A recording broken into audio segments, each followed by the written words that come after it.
morning, everybody. I mean, afternoon. Usually we do these in the mornings. However, before we begin, I'd just like to say Coffee with Friends may discuss trauma of all sorts to include all types of abuse. Viewers and listeners may find it unsettling and triggering. The guests on our live streams reflect a diverse set of values, morals, and ethics that may not reflect the morals, values, and ethics of the Misfit Amish. If this live stream causes you distress, please seek support from your trusted folks and qualified mental health professionals as needed. And also cease listening until you're able to listen again. And with that being said, I'd like to welcome to this conversation with coffee, Jeremy Yoder. Good morning, Jeremy. Afternoon. Sorry. Good afternoon. How are you today, Mary? Well, I'm just here drinking my coffee. How about I don't. you? I'm good. I'm here too. I'm not drinking coffee. I've got some sparkly water type stuff, but I think that'll do the trick. I think that will totally do the trick. You got something to drink, and we need something to drink. Sometimes we need sustenance. Yes, we do. So tell me a little bit about yourself. Like, why are you here? Okay. So I'm currently a high school English and German teacher in Los Animas, Colorado, which is a Oh small my. town about an hour and a half east of Pueblo. We're in the sort of the flat part of Colorado, the Kansas part of Colorado that nobody really ever thinks about. But before that, I was a pastor, a Mennonite pastor, for 6 years in La Junta, which is about 20 minutes to the west of here. Um, and when I was a pastor, I got involved with um, activism on dealing with sexual abuse in churches. And I realized, sort of having sort of reflect on it, it was kind of a painful experience. And even though I myself am not a direct survivor of sexual abuse, I've kind of a secondary experience with it. People that I've been close to have been affected by it deeply. Um, and what I wanted to talk a bit about was how liberal Mennonites also are failing to address these issues in a healthy and appropriate way. That we spent a lot of time talking about the Amish and the conservative Mennonites, but frankly, I don't believe that the liberal Mennonites are much better. Oh, that is very interesting, especially from your perspective of like being a former pastor for a Mennonite congregation. And to be clear, when you say liberal, you're talking about the Mennonites who are assimilated. They're the Yes, Mennonites who own their own institutions like Goshen College, Heston College, etc. Oh, I am there's another one, EMU, I think. yeah, Eastern Mennonite University in Harrisonburg, Virginia. So I am talking about the churches and the institutions that are associated with Mennonite Church USA, which would be the Okay, liberal domination. okay. Thank you for clarifying that, just so You're people welcome. know which specific brand of Mennonite it was. It's important. Um, It is. It is. with that being said, what makes you think like, I can certainly understand that you as a bystander, because there is the bystander effect. People can be Hmm. affected deeply by things that didn't actually happen to them. Um, but you started becoming active in working towards better responses, right? Activism. Yes. But what makes you say that the liberal Mennonites are not addressing it appropriately?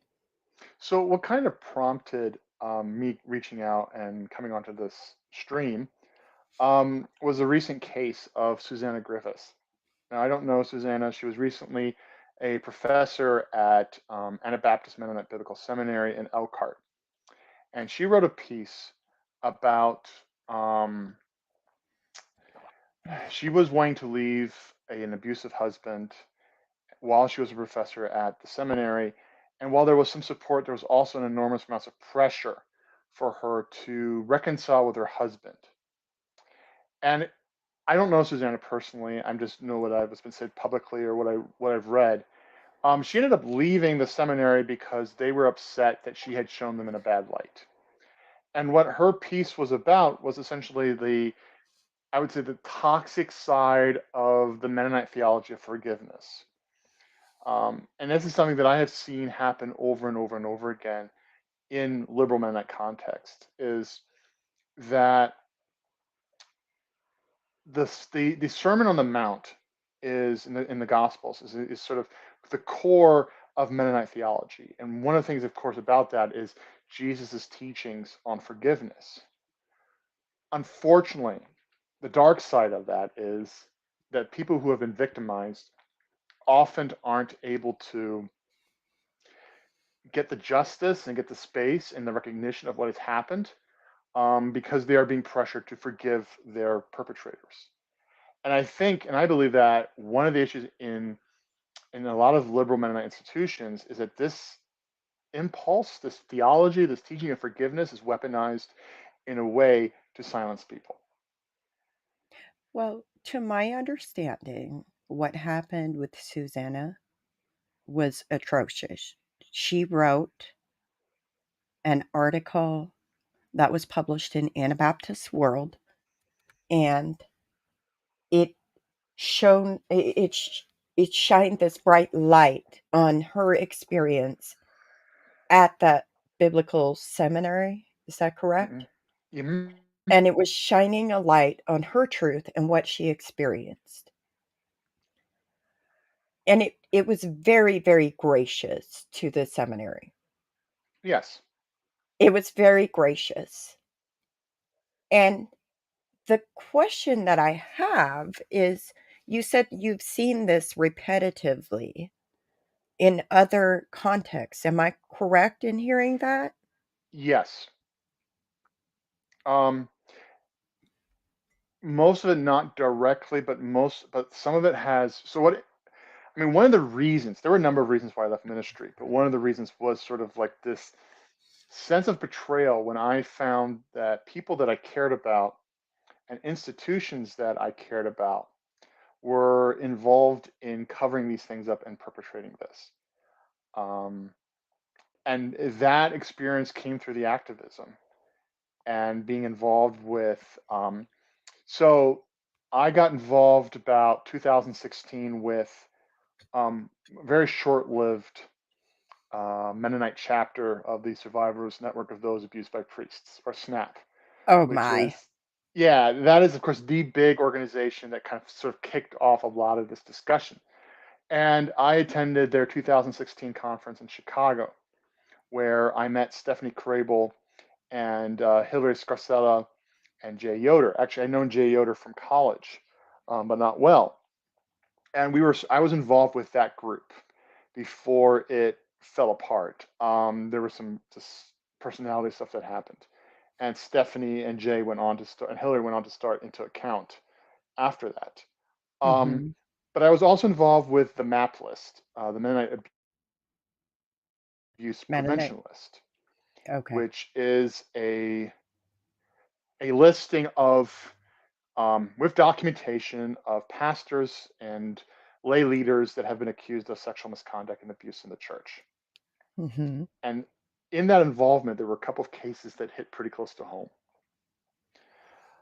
Um, the first one was not a liberal Mennonite church. It was a conservative, at one point, had been a conservative conference church, later became BMA, the Biblical Mennonite Alliance, and then now they're independent.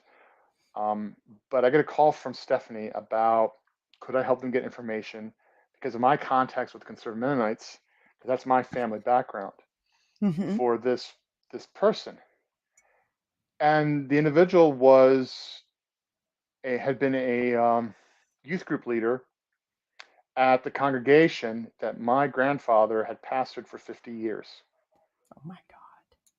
And I had gone to that church and to my grandparents every summer when I was a kid and participated in a youth group and all that kind of stuff. And in 2004, this individual was convicted of sexually molesting a 5-year-old. And but there were other victims who had never been reported. And apparently, one of their victims had reached out to the MAP list And I don't think Stephanie knew any of this. And I remember getting the phone call. And so I made contact with one of my relatives who was still part of the church, and they talked. And it was incredibly painful for all of us. It was painful for them, for the church, because it was bringing up sort of I won't say nonsense, but their sort of pain about how things had been handled. And certainly for me, it felt like a betrayal. And eventually, thanks to my relative, we were able to get court documents regarding the 2004 conviction, and he's on the map list. But I knew him, I knew his kids, I had been at his house, I had swum in his pool. Like, it was close. Um, then a few years later, I was no longer involved with MAP. I was on the website just going through, and I came across another name that I knew. When I was growing up, I had spent part of my childhood in Germany. My parents had been missionaries, and then I had left the mission board. My dad had studied political science in West Berlin, and I also had spent part of my childhood at a intentional Christian community in suburban Chicago. Um, and we were never members of it, but we attended. It was always kind of like one of the main sort of inspirations to me about what Christianity should look like. And I went through this. I was going through the map list, and I came across a name that I recognized. And so I started reading the documentation and the report. So my family had gone back to Germany in '95, and in '97, a social worker that had a ministerial credential in the Illinois Conference,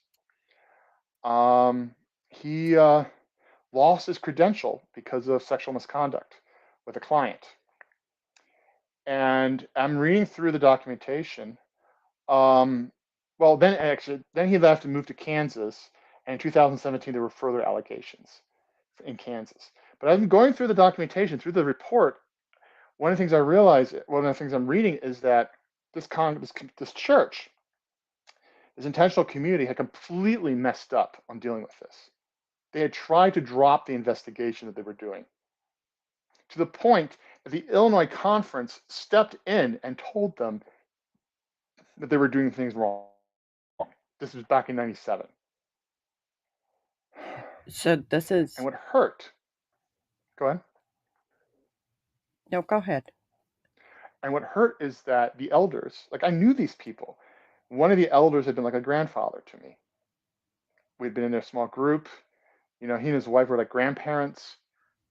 And he was one of the elders that tried to push this under the rug. And there had been another case that this social worker had been involved with, because he had also been a leader in the church, a lay leader, Mhm. when there was another, back in the early '90s, another therapist who had been accused of misconduct. And the church did not report it to the Illinois licensing board, and they kind of held back at reporting this to the Illinois Mennonite Conference. So people that I loved, people that I cared about, institutions I cared about, were completely messing up on this. How did you feel in that moment? Betrayal, shock From and all betrayal. levels. From I'm all sorry? levels. From On all many levels. levels. Yeah. Many levels. Again, this was a church that in my mind I had held up as an example of what it means to follow Christ, of what church community should look like, of all the good things that they did. And here they completely dropped the ball, worse than dropping the ball. So They had Suzanne actively was attempted to prevent, yeah. they were actively attempting to prevent safety for children inside of their congregation. Well, it was an adult. There was an accusations against by adults that he had done with other clients.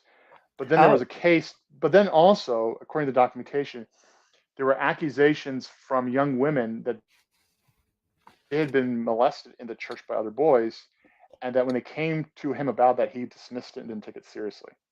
This social worker, this so elder in the church. the whole so they were protecting perpetrators of abuse is what you discovered. Yes, So yes, going back to the article you said, I pulled it up. I can share it if you want.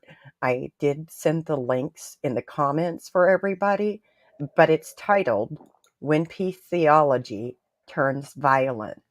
And the importance about that is this is Susanna Griffith and her story that came out in Anabaptist World in 20 May 2023. And it is very important because it took her from 2017 to 2022 to end her abusive marriage. And she was trapped in a cycle of violence. And so when you talk about this, what role does this play compared to what you experienced and how this was all the way back in, like, what did you say, 1997? Yeah. Um, I'm going to share one more story, and then I'll talk about why I think some of these things are happening. Okay. Okay, so when I was with the Mennonite chapter SNAP, when that still existed, we got involved in a case with regarding Eastern Mennonite University in Harrisonburg, Virginia, which is where I'd gone to seminary.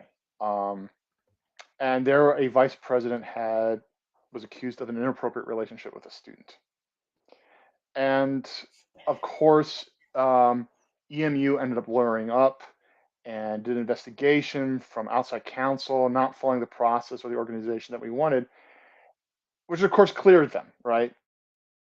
Oh. Um,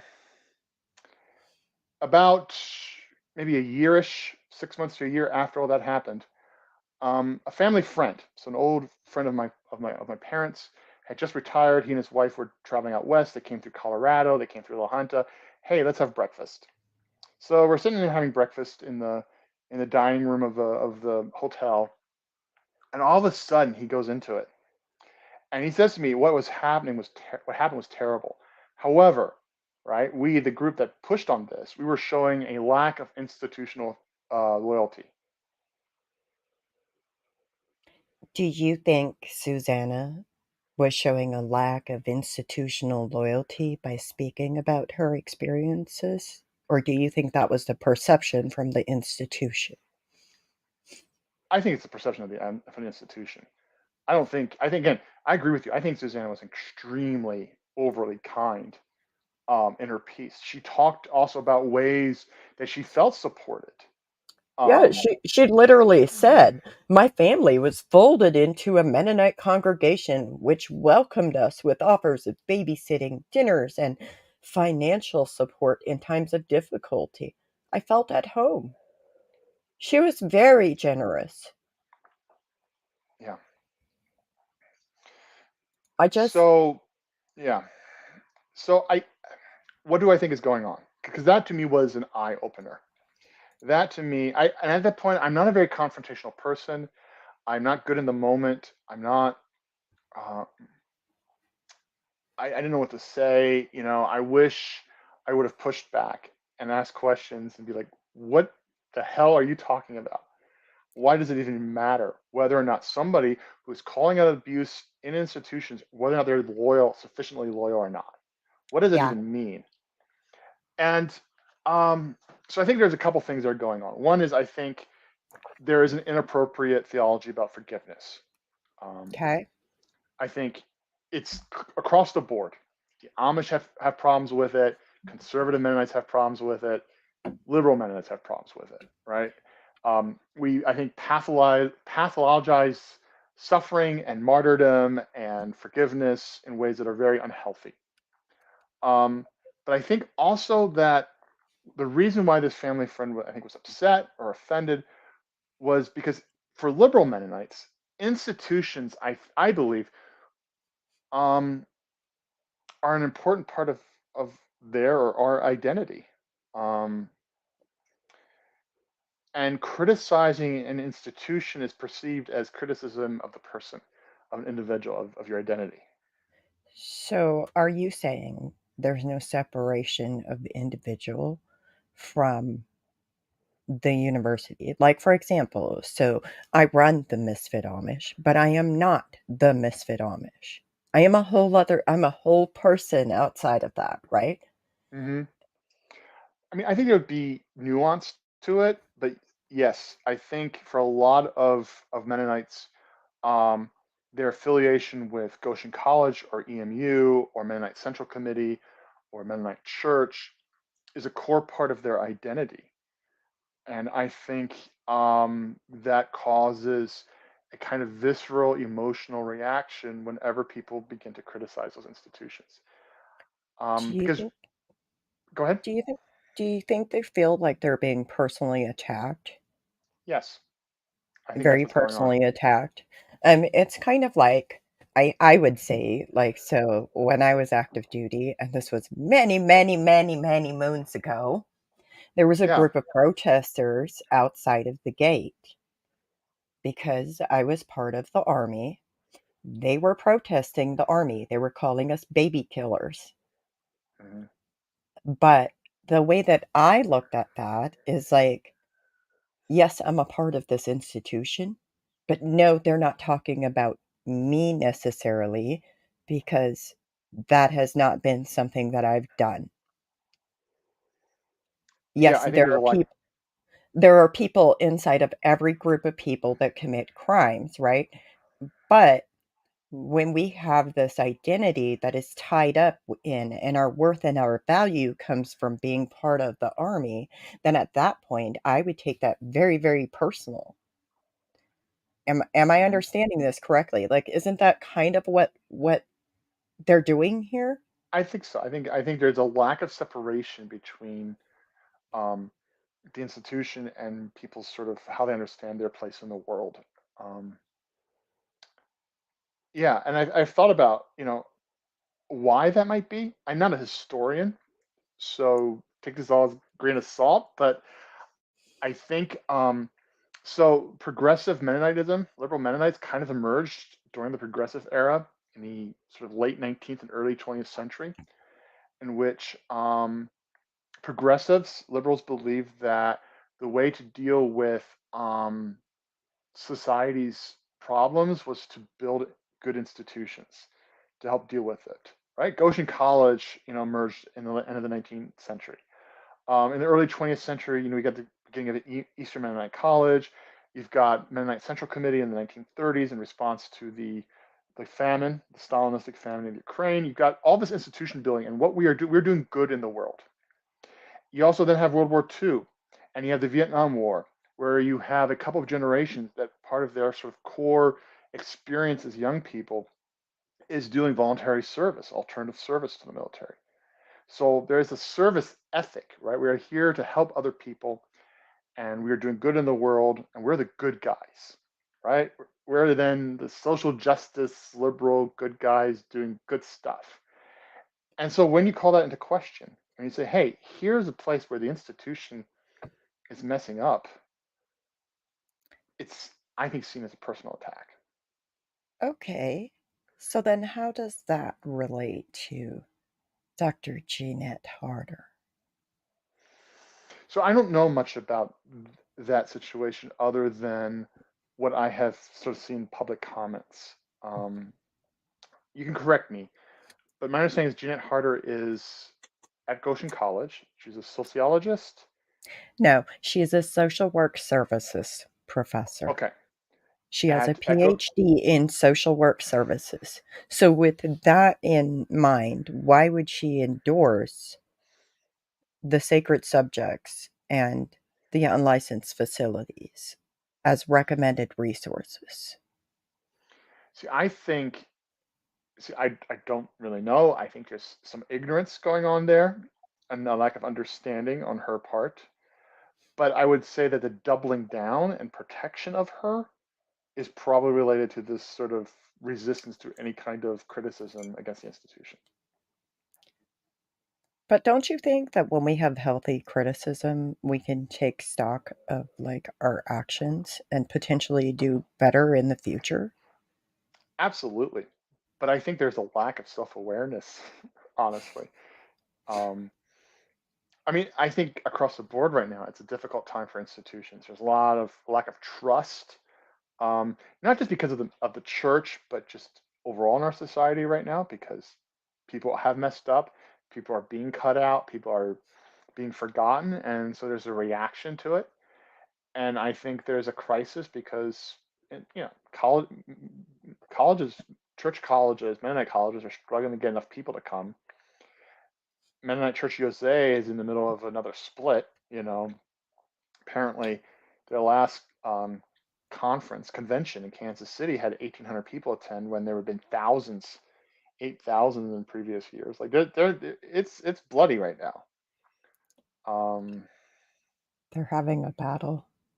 they're having a battle, and I think there isn't really, you know, change is hard, right? You have to choose to be willing to change, and you have to choose to be willing to take criticism. You have to have a sort of a growth mindset. And I think so much what happens is that institutions are trying to protect the turf that they've got, and the fear of losing more. And Okay. And continue. and so I think, with Jeanette Harder, possibly what's going on there is, yeah, they're trying to protect themselves from these sort of outsider critics, or sometimes insider critics, who are calling them to do better, and they refuse to accept that because they're protecting a set of relationships and that already exist, that mean something to them. So basically, what I'm hearing is that Mennonite, MCUSA type of Mennonites will kind of do whatever they have to protect their institutions. To Yeah. and it's unfortunately in the case of like Susanna, that was basically at the cost of lacking and failing a survivor of domestic and interpersonal violence. Yes. I mean, my understanding from what I've heard is that the seminary was very unhappy with her. She resigned because the seminary was very unhappy that she had criticized them, and that they weren't able to sort of take that criticism. Again, it wasn't that harsh. Um, I say maybe we could do better. Let's examine ourselves.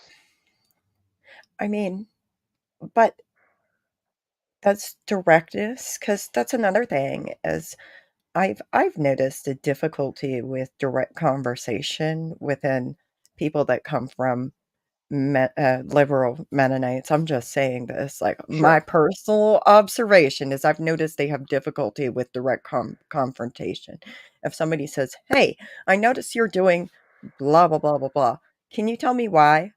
Okay, well, here's why this is a terrible idea. And when you could critique something like that, it's like the end of the world. Yeah, that's a deep sort of cultural thing. Um, I think sometimes we confuse the absence of conflict or the absence of violence with peace. That if we don't have conflict, if we don't have physical violence going on, then we're at peace with one another. And yeah, don't accept. It's very hard to accept sort of conflict and criticism. Tom says self-enhancement and self-protection, typically they go hand in hand. Got anything to say about that? I'm kind of curious what you mean by self enhancement. I'm guessing Tom's referring to the building the institutions. Yeah, I mean, If with you colleges, go ahead. with, Sorry. with colleges especially, like physical buildings are a very important part of a college, right? I mean, that's one of the ways that you sell yourself, capitalism to prospective students is here we've got really great facilities. And I think there's also a sense of pride of building something.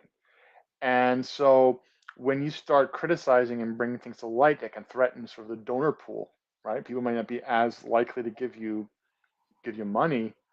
Um, yeah, they're kind of trying to protect themselves from that. Yeah. I think it is definitely something that goes hand in hand. But then going back to where you're talking about the whole weaponized forgiveness, etc. What about the conflict? You mentioned the conflict. lack of conflict and violence, or is it the lack of physical violence doesn't mean there's peace? Is that what I heard you say? Yeah. So, by what I mean by that is, so one of the things I think that we've all talked about, and so those of us who've done activism or still are doing it, recognize that violence is not always physical, right? There's emotional violence, there's relational violence. Um, there is, I think, often with liberal Mennonites, an unwillingness to accept those other kinds of violence. So we're in the clear, right? If we're not out there shooting each other and stabbing each other and punching each other, well, then we're being peaceful. We're peaceful, social justice type of people But what without about the recognizing. violence? Sorry. What about the violence that you just talked about? It's not recognized as being real, I think, Why why not? because I think that would call for self reflection. It would call for accountability. Um, and it's really disappointing because there was sort of a brief moment when it seemed like that the church might actually start to address these things. Um, when they spent time regarding John Howard Yoder, right? And they had a committee to look into that history and to draw conclusions about what had happened and to take it seriously. It seemed like there was a moment that things could change, that the church might do better, but that hasn't panned out. That's terrible. They had the opportunity to change. They did. I remember hearing from Stephanie and Hillary and other people a lot of hope when the John Howard Yoder stuff came out, and it was dealt with.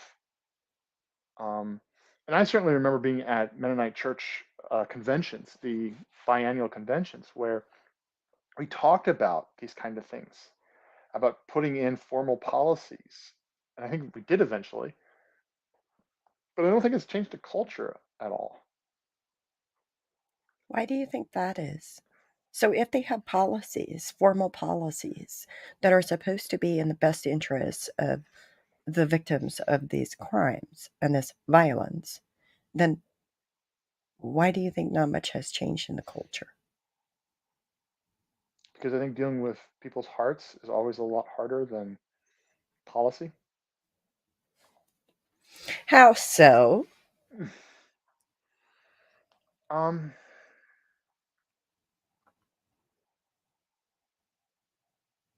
it's a little bit like dealing. I don't know if this is a good analogy, but it's a little bit like dealing with the question of racism, right? You can you can have policies in place that ban discrimination. Hmm.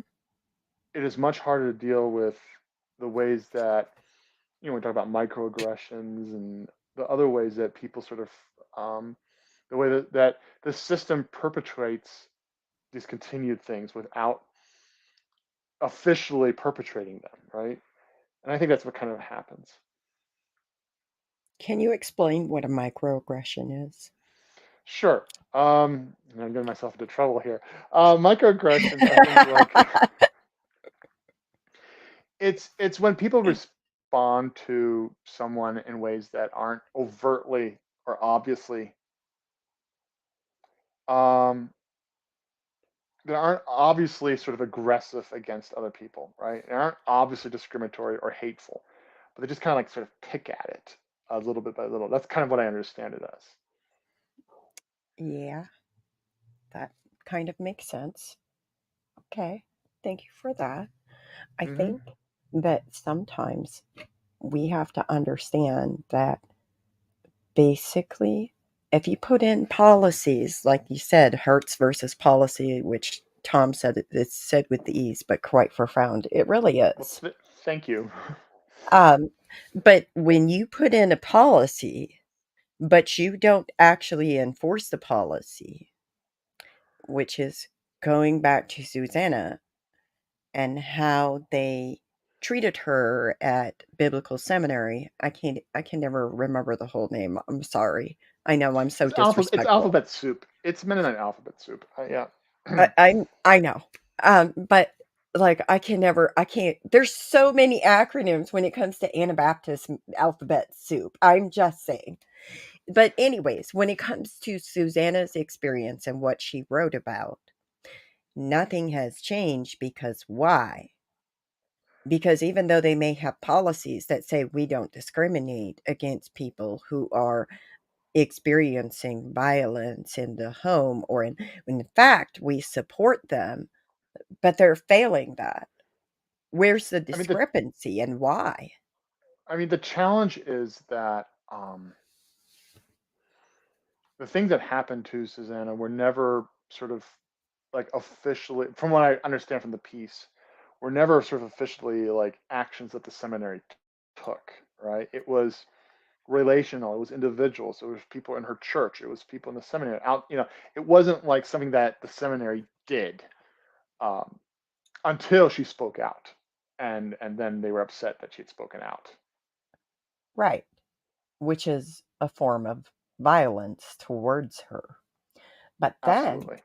are you aware that somebody, and I believe this is publicly talked about on Facebook, that somebody who is the husband of a sitting professor at biblical seminary reached out to the father of somebody else who has been supporting Susanna to try Mm. to get, this woman under control because do you think that I know. plays a role in it? Oh, totally. It's again, it's this unwillingness to deal with conflict, and which leads to sort of passive aggressive kinds of behavior. Um, not talking to her directly, but trying to get somebody else to rein her back in. Like that's not unusual. Like, so when that happened, are you aware that the seminary has now decided to send an apology letter to Susanna? I have not heard that, but that's, I think, a positive thing. I would We I would hope. say that we hope it's a positive thing, but I mean the damage has already been done, you know, and the seminary could have responded in ways that were much more constructive and wouldn't have blown this thing up in the way that it's blown up. Well, I mean, the article itself wasn't even like you said, specifically targeting the seminary. No, it That's the wasn't. interesting part to me, is like it wasn't specifically targeting the seminary, and they took that as like all of these things, and she had consequences for speaking about something that she experienced that wasn't even necessarily the college. And that's where, if we begin to understand that people at the seminary understood it as a personal attack against them, when you criticize or even imply criticism against the institution, then all this begins to make sense. Then all this Mm, behavior begins to make sense to me. okay. So basically, how do you address that? How do you change that kind of culture? What would be effective? Honestly, I don't know the answer to that.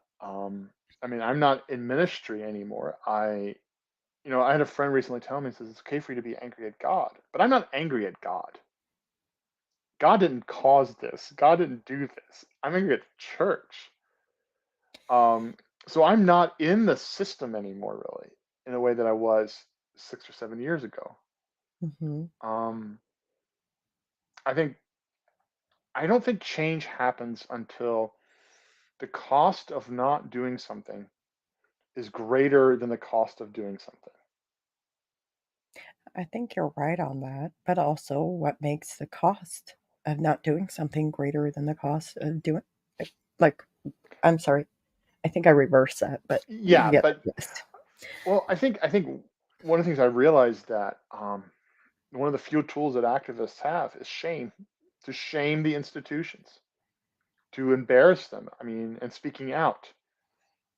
because there's such a hypersensitivity about how they're perceived, because it affects their donor base, because it affects their esteem, their self-esteem, um, and identity. Like shame is a very powerful tool. Um, Wow. So what I'm hearing you say is external pressure.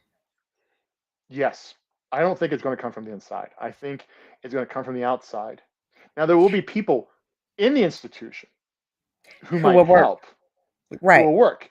But my experience also is often these people, well meaning, often very, very well meaning, are limited in what they can do because they also have to maintain their set of relationships that they have with other people. That's what I experienced as a pastor. When I was a pastor, I was less likely to speak out directly about these kinds of things in public because I had to worry about my relationships with my conference minister and other pastors and my night church and my congregation, and like those relationships were important to me. Hmm. Um, so people that are working on the inside, allies on the inside, are important, but often I think there are limits unless you can get leadership really, or there's such a groundswell of people being angry and upset that it forces the institution to change. I don't see how change happens. I think for me, what I've observed throughout the many years that I've spoken is that when you start have applying external pressure, people from within find themselves working towards change. But you're right in that they're very limited. That's why the external pressure is so critically important. Because when Hmm. you have that external pressure and the knowledge, first off, when you talk about these stories and when you talk about this type of scenario that kind of creates a perfect storm for institutions to cover up abuse and abusive people that may be employed there, just think Heston College. When you do that, you you have to understand that the problem cannot exist when you are silent. Those issues of them having abusers employed at these institutions or in places of leadership or ministry, etc., cannot exist unless you tell your stories and you talk about it. And therefore, silence is actually violence, like Martin Luther King Hmm. said, I believe. It is actually violence in these cases Hmm. because it is denying the existence of these situations that happen where abuse survivors are further traumatized by the responses of the people within the institutions and the churches. And so using your voice is important, which is where Absolutely.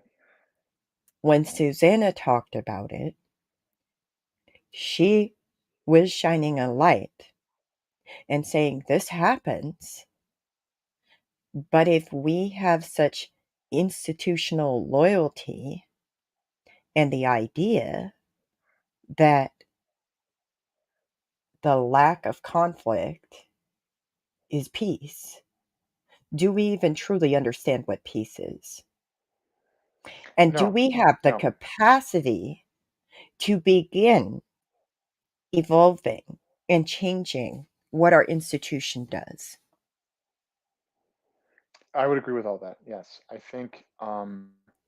I mean, we're what was interesting about a movement for change that was successful um, was the Pink Menno movement in the Mennonite Church USA. Right, Pink Menno was it was a group that was started by Luke Yoder and Jay Yoder, brother and sister. Again, I went to college with them, where they were pressuring, and others got involved, but I think they were some of the earliest instigators to protest at biannual convention by singing hymns and being present. And what happened over time was that the movement to force change, to pressure change, stopped being to serve an external thing and an internal thing, right? More and more Right. Mennonites were willing to step up and identify themselves as allies and supporters of LGBTQ Christians, Mennonites, and saying the church needs to change all this. And from my vantage point, MCUSA maybe didn't do everything to prevent this from happening, but did a lot to try to prevent this from happening. Oh, I think we lost Jeremy. Well, I'm um, sorry, my foot's rang. I'm here. I'm you're back. And it welcome got to the back. point where, thank you. So what originally started out as sort of external pressure became internal pressure, Hmm. and there were um, enough supporters that the denomination had to change. And of course, the denomination has paid a huge cost, right? There's been a number of conferences. Southeast Conference is the most recent one to leave now, um, or Southeastern Conference. But yeah, it got to the point where not where choosing not to change cost the denomination greater than changed it. So, going back to that, so some of the things that are effective when lobbying MCUSA for change is publicly showing up at their conferences and protesting for the things you want. I wonder, do you think it is possible that someday a group of survivors will protest at MCUSA's conference? It just occurred to me, absolutely. You I know, totally like I am not playing. If that happens and I have money and time to do so, I would be happy to protest with y'all. and in some ways it was a kind of a low key protest. Like they dressed in pink and they sang hymns, and Mhm. that upset so many people. Like that was really I will go unnerving, sing hymns. I'm just saying. I will even wear pink, and I don't wear pink. right? But yeah, I think what was really kind of like I one time told so Urban Stutzman, who was a former I don't know if he was moderator, but he was head of MCUSA for a while. Was my preaching professor, and I remember telling him like that. One thing that's sort of ironic was um, when I was going to college at Goshen College in the '90s, and we had to take classes on theology and stuff, and they were talking about social justice things, and how you sort of lobby and influence government for justice and peace. Like we took my generation took those lessons and applied them to the church. So Um, let's do it. and the church was Let's not do ready it, for Jeremy. it. Yeah, they weren't ready for it. Let's. But Let, I think that is something that is a valid way of getting change to happen. The I'm just church, saying it's shown effective to a point. to a point, the church needs to understand that its stakeholders are mad and upset and don't want things to continue. Not in that way. Not in that way. Not in that way. I'm just saying, like, I hope that I'm alive to see the day that survivors protest MCUSA's conference. I really do. And I even if it is singing hymns and it is a low key protest, I am telling you, just because it's using this idea of creating the problem, making it a visible public problem is what has to happen. People have started doing that, but this is seems to be almost like overall something that has to be addressed with the Mennonites that have colleges, if that makes sense. It makes sense. I mean, like a couple months ago, you were involved in these protests in Pennsylvania at the House of, I don't know if it's called their state representatives or, Eh, Pennsylvania State Capitol, yes. It was a you know, rally. it was a rally. And so we're very used to like going to a rally your um your politicians. Well, rally your colleges and rally the church. Um, be present because the system's going to do whatever it can to resist change, right? The system's always looking for equilibrium. Um, I used to get really annoyed when I heard church leaders and pastors talk about how hard it was to deal with, the criticism that was being lodged at the church. And I'm like, it's your job, right? You are a leader of an organization. Part of that is to take criticism. And I know, having been there myself, having served as a pastor, criticism is never easy. It's not easy to be criticized. Like I know that, but it's part of the job. Um, Sometimes criticism is what allows us to grow as an it is. organization. But again, we're That's looking a for fact. homeostasis. We're looking for things to be even and the same, and the system will Uh, resist that. Listen to this. Tree of Life says, I'm so happy to have found this channel. I grew up in a Dunkard Brethren church, then moved away at 13. 10 or so years later, I joined the Mennonite church. In my opinion, my Dunkard family are not Christ like. And then goes on to say, I was kicked out of my Mennonite church when I came out. I'm so sorry. That should not happen to anybody, period. You should not be kicked out of a church because you come out. Your church should not do that. But also, Tom says, let Barbie take over. Pink is sizzling now. With that being said, I'd like to ask you one more thing before we go to Sure. wrap it up. And that is like just just rallying but also protesting and shining a bright light on these issues. Why is this so important to you? Again, I myself am not an abuse survivor. I was married for a while to an abuse survivor, and I think my marriage failed in part because of that, of what had happened to my wife as a child, and um, it impacted our relationship. It and so there's that. That's my personal connection to it, and the trauma that I experienced, the secondary trauma that I experienced from that relationship. But also, I Because think I'm sorry, go ahead, sorry. but I also think it's important because with all of my sort of anger about the church, that this is still part of me. You know, even though I mean, it's still a part of who I am. Being a pastor is still part of being, even though I'm not a pastor anymore. I haven't been for 6 years, but there's still this side to me, and it still cares um, about the future of the church. Because I think what's happening is that people are leaving, and one of the reasons we're leaving is because of stories like this. Because it's in the church's own self interest to deal with abuse in a good way.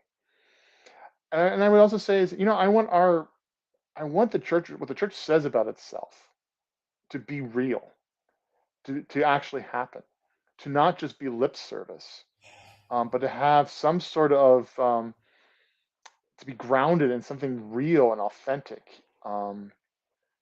and not just be sort of bullshit, which is I think often what ends up happening when you hear these kinds of stories. That this ended up not being true, you know. I mean, I can understand if it was one or two stories, but it's story after story after story after story, case after case, case after case, where the church has failed to protect and to deal with in healthy, effective ways um, abuse that's happening in its own walls, and that has to change. I think church is so closely tied with people's experiences of God that it is harming its own mission. It's harming what it says it stands for when it refuses to deal with it. Um, I think that groups like Into Account, you know, are doing God's work here by bringing to light the kinds of things that are happening, the way that people are being victimized. Um, and I'm very very proud of them. They have done an immense amount of heavy lifting, haven't they?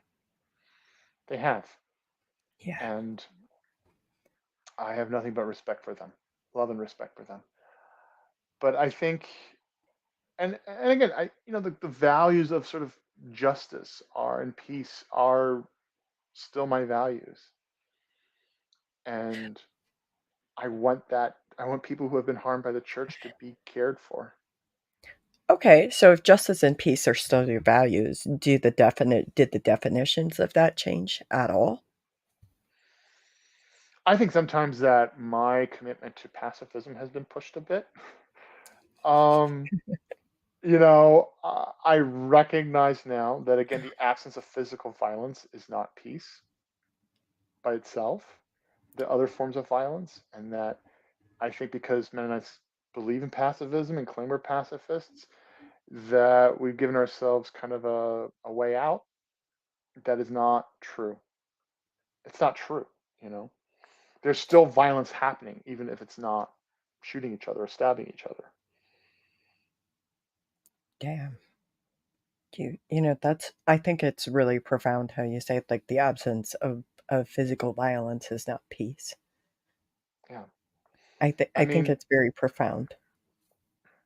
one of the sort of core things in the Bible, the core themes in the Bible is this issue of right relationship, right? Right relationship with God and right relationship with each other, right? When the Pharisees come up to Jesus and ask him, "What are the two greatest commandments?" It's love your Lord your God and your neighbor as yourself. And I think often in the church there's so much an emphasis about loving God that we forget about loving each other, and um, we don't love each other very well. We are not in right relationship with one another. And you telling everybody today, Jeremy I got am. spicy. I am very spicy today. Today, I've got today is Jeremy's Sunday, reclaiming his Sunday, not yes. preaching, but telling the truth. I mean, this is what I learned growing up, that the core of what it meant to be a Christian was to love one another and to be in these right relationships with each other. And I always understood that there is this sort of balance. It's not just a relationship between us and God, it's also a relationship between each other. When the church allows abuse to happen, when the church kicks out, you know, queer members who are, part of the church just as much as anyone else, are not in right relationship with each other. That is,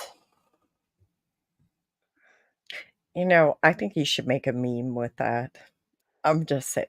I We need it probably to should. go viral. We need it to go viral so everybody at MCUSA sees it and everybody inside of Mennonite institutions sees it. Because it's kind of like the truth. We're not in right relationships with each other.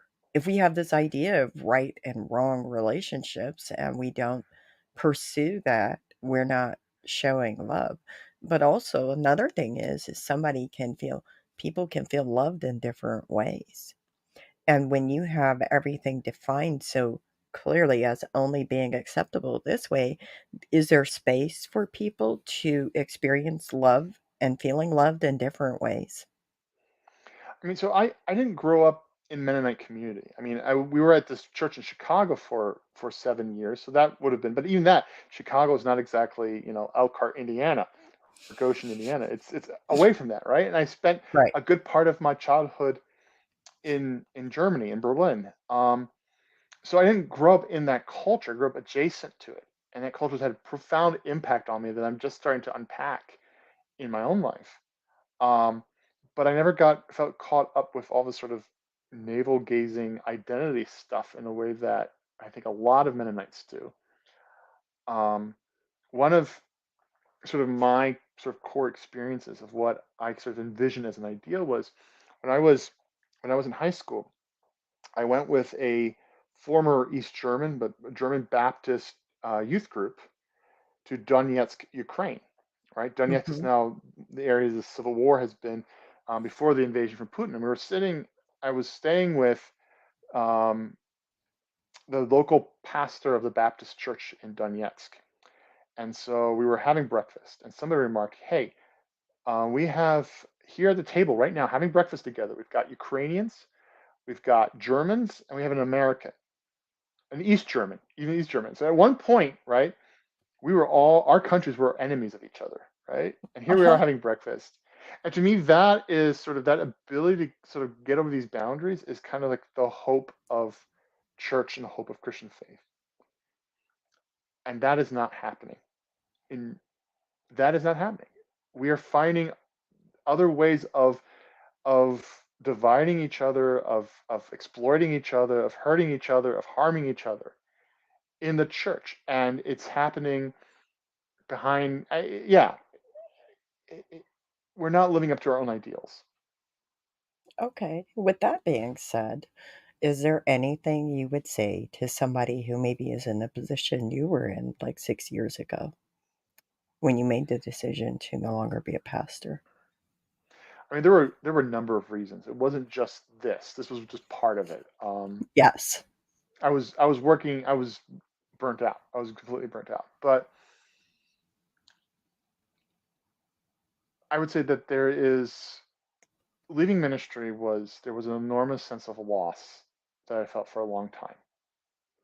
Hmm. I wasn't able to go. I went to Catholic church for a while. I'm not currently active in a congregation, but I went to Catholic church for a while because I couldn't go to a regular, Protestant church without crying because it was such loss. The Catholics were different enough that I could deal with it, right?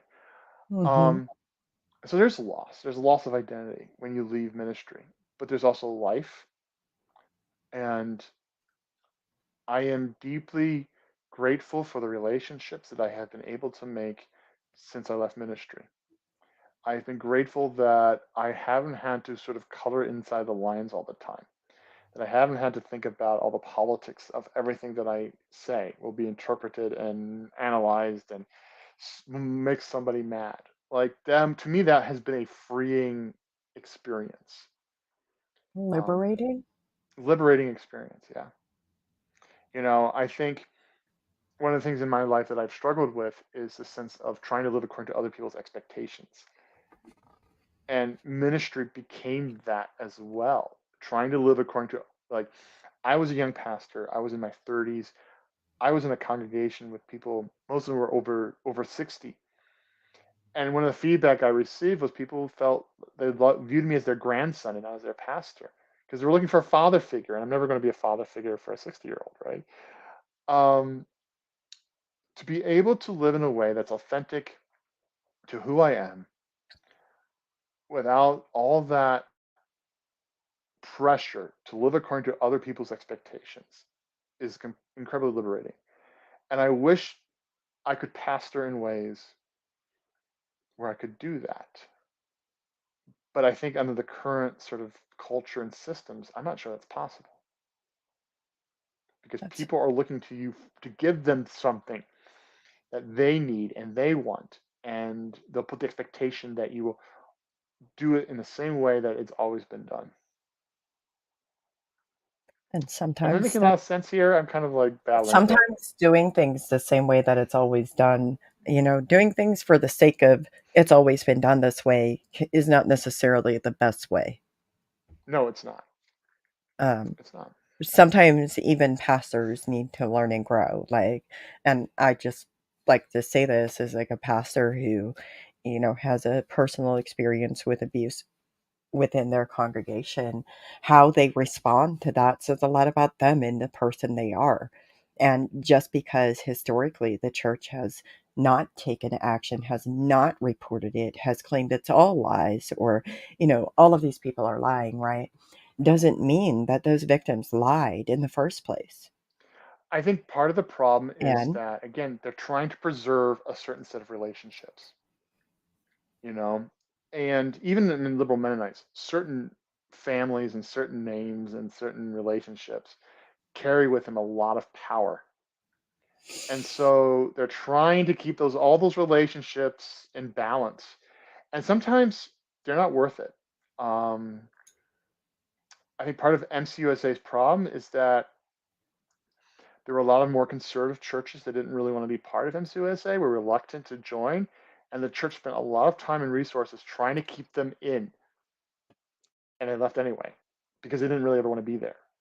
Um, so if the outcome is the same, regardless of what the church does, exactly, you're going to lose at some point in some ways. sometimes you're in a lose lose situation The choice because is how you're going to lose. You know, you get to only choose. So here's the thing is if I'm in a situation where I observe something, we've got so many allergies here in Colorado, Jeremy, I swear. I know we But do. anyways, if I'm in a situation where I'm going to like lose, or like if I observe something that to me feels very unsafe for survivors of abuse, Mm-hmm. I get to choose, do I get to say something? Do I have the energy to say something? Mm-hmm. And then I get to choose, what do I want to say? Mm-hmm. How much of my energy do I want to give to this conversation if I choose to do that? Right. And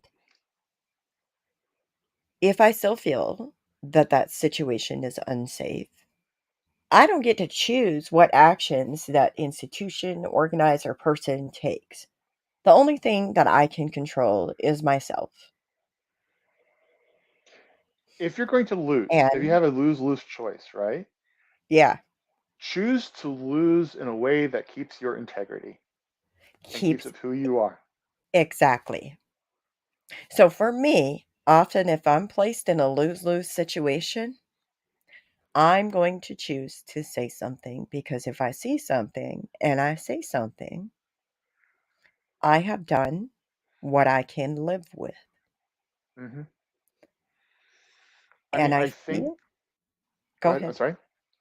I think the times that I compromised that, right, when I didn't speak out, when I should have spoken out, when I didn't follow my own sort of integrity, was out of fear of what the consequences might be. And I think that's where a lot of people who are in power, who are allies, are wrestling with the fear of the consequences. So that's why you need the outside of the system as well to push. Yeah. But Mhm. yes, I'm sorry, go ahead. It's it's very interesting because we have a commenter who says, I think it is misguided to expect the church not to be exploitative of its members. Christianity itself is predatory and colonistic. A colonist. Colonialist? That's the word. Colonialist. Yeah, Yeah. colonialist. Yeah. Imposing itself on the cultures, people of the world without regard for and denying their differences.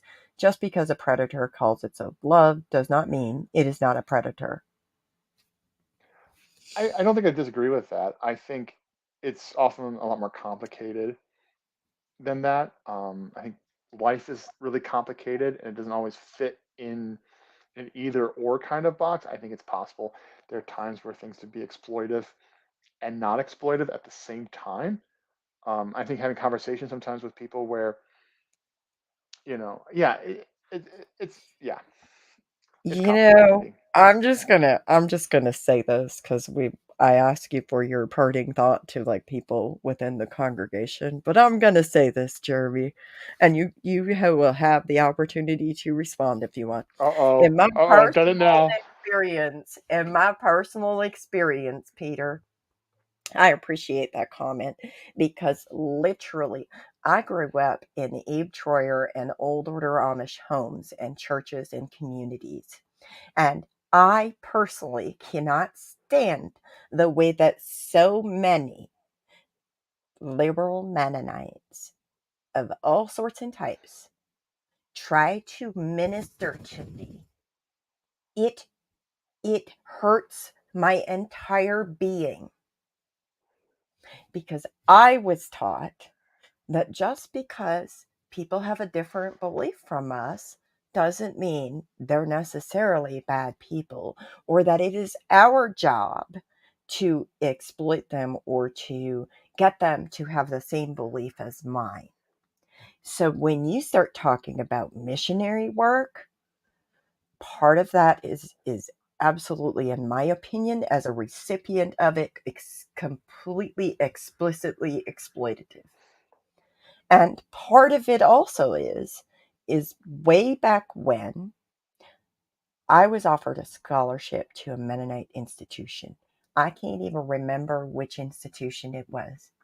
I turned it down because I did not want and could not stand the way that the Mennonites at that time tried to recruit me to their ranks. I am not going to become a Mennonite. I will be nice to you. I will talk to you. I will do my best to honor your space and hold space for you. I don't care if you're somebody currently within the church or not. I will hold space for you if I can and have the energy to do so. But I will not join your church. And it's gross that people keep trying. Well, I'm like, I mean, you're preaching too now. Um, I'm not going to disagree with any of that. I'm not going to disagree with anybody's experience or say that it's not valid. I mean, if that is what you've experienced, like I affirm that totally and completely. Um, Part of it is I went to a church twice. The third time, they expected me to make a commitment to joining their church. yeah, They wanted that's to. nonsense. That's nonsense. And but I think I don't know. I guess I'm not so jaded that I don't believe that there is You no called me jaded. maybe. Come on, Mary. It could be worse. You could be saying I'm bitter. Oh, you're not bitter. I know you. You are a light. You. So what I think the audience may not know is that we actually know each other in real life and um, have a friendship. And so I would say you're not. I would say there's a light that I experience with you as well, in the anger and the sort of fighting for justice. Mhm. So as I'm trying to gather my thoughts here a little bit, I will never dispute anybody's experience of that in the church. I affirm that and I understand that and I totally understand why it is something you cannot be a part of. There's still part of me that hopes that things can be different. And I don't know, maybe that's misplaced. It is still a part of who I am. Growing up as a missionary kid and having gone into pastoral ministry, and I'm not able to completely, entirely separate myself from it because I would Okay. also be denying part of me. Now I mean, I'm more than just that, right? Okay. Like we've talked, like I'm talking about, like some people have a hard time identifying themselves other than their, membership in an institution.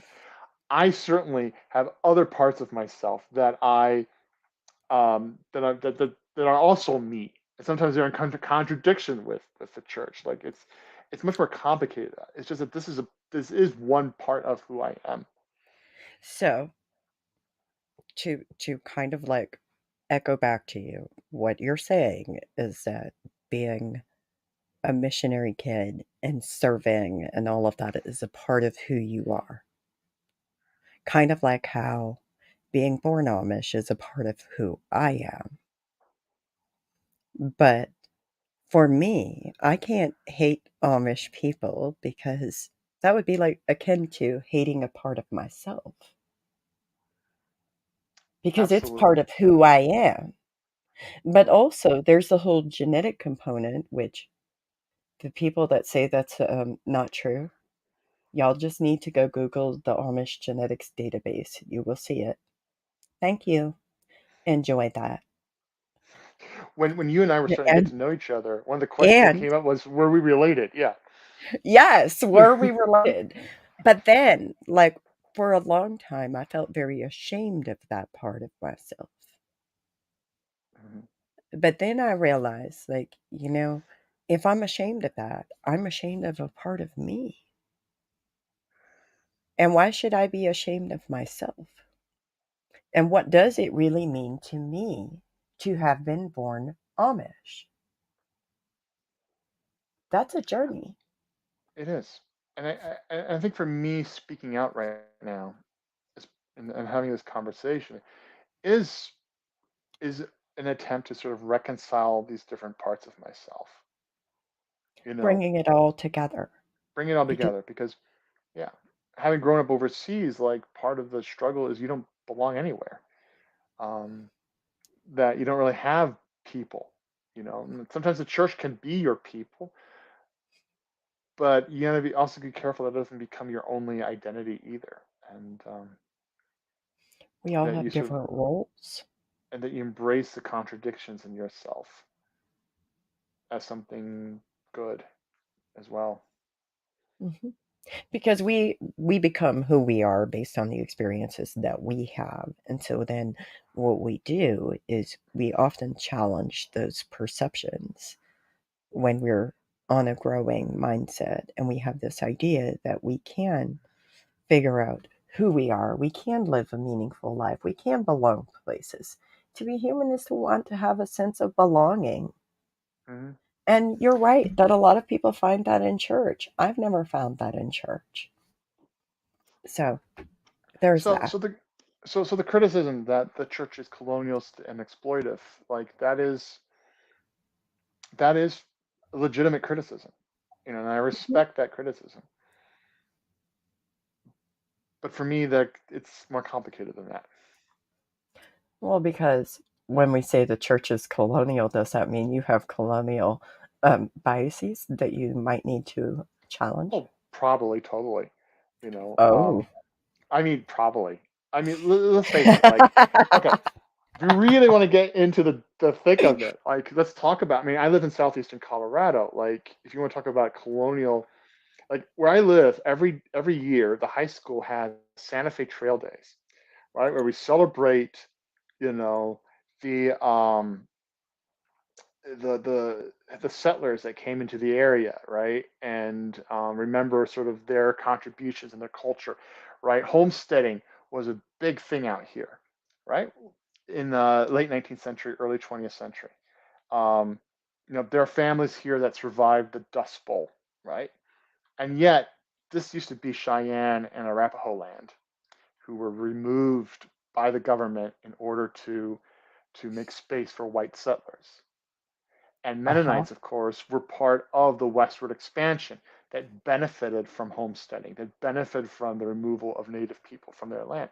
This is also part of our legacy. Um, so it's a complicated. Like on the one hand, I think it's good for sort of the area that I live in to for the families that have been here 3 or 4 generations ranching to feel pride about that, or 5 or 6 generations ranching. And yet there is this dark side to it as well. Okay. What about the indigenous people? What are they doing to honor those people? Not enough, unfortunately. And I mean, I live about an hour or so, hour and a half or so from Sand Creek, which was one of the largest massacres of Native people in the country. Hmm. And I would strongly encourage better sort of memory. I talk about Sand Creek in my classes. Some of my students have no idea what any of that is about. There are signs, pointing to the National Historic Site, and they don't know anything about it. Wow. Well, We do present a very one-sided history.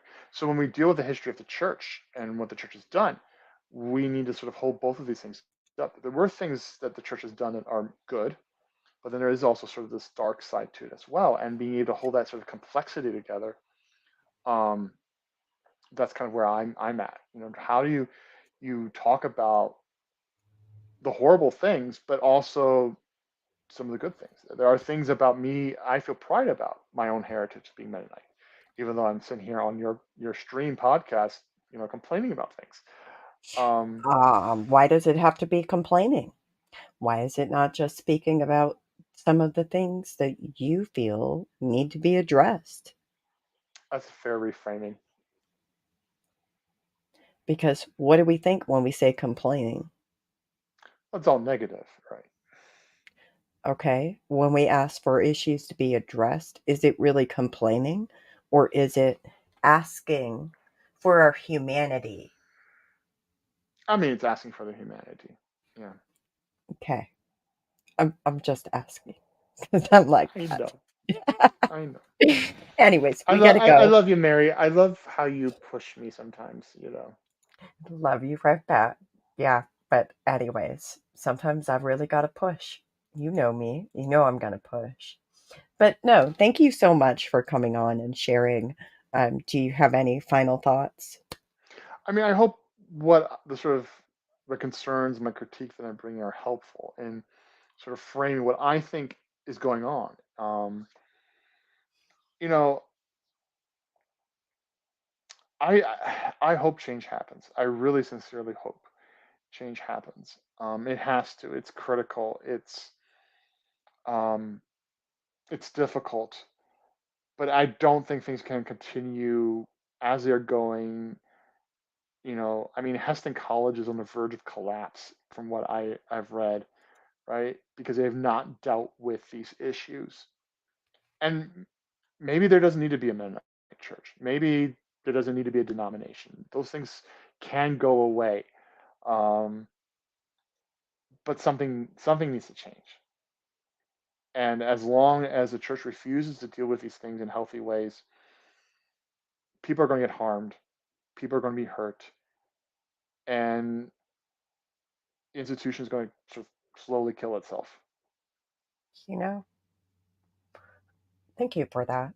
I hear you You're welcome. calling on the church to do the right things and not just the right things for the certain families or relationships or the institution.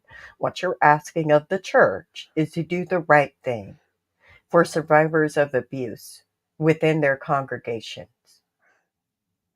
Yes.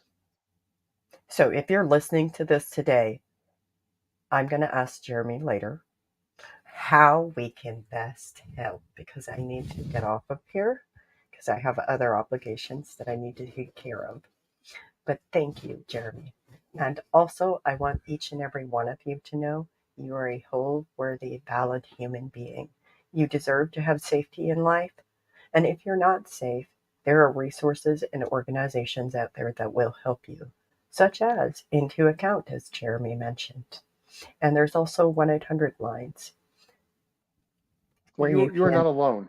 I think is what's really important to say is you are not alone, and that there are people who care, and there are people who are fighting for things to be different. yes, you're not alone. And if anybody ever wants to organize a protest for MCUSA, please do so and invite me. I would be happy to help you. Love y'all. Have a good day.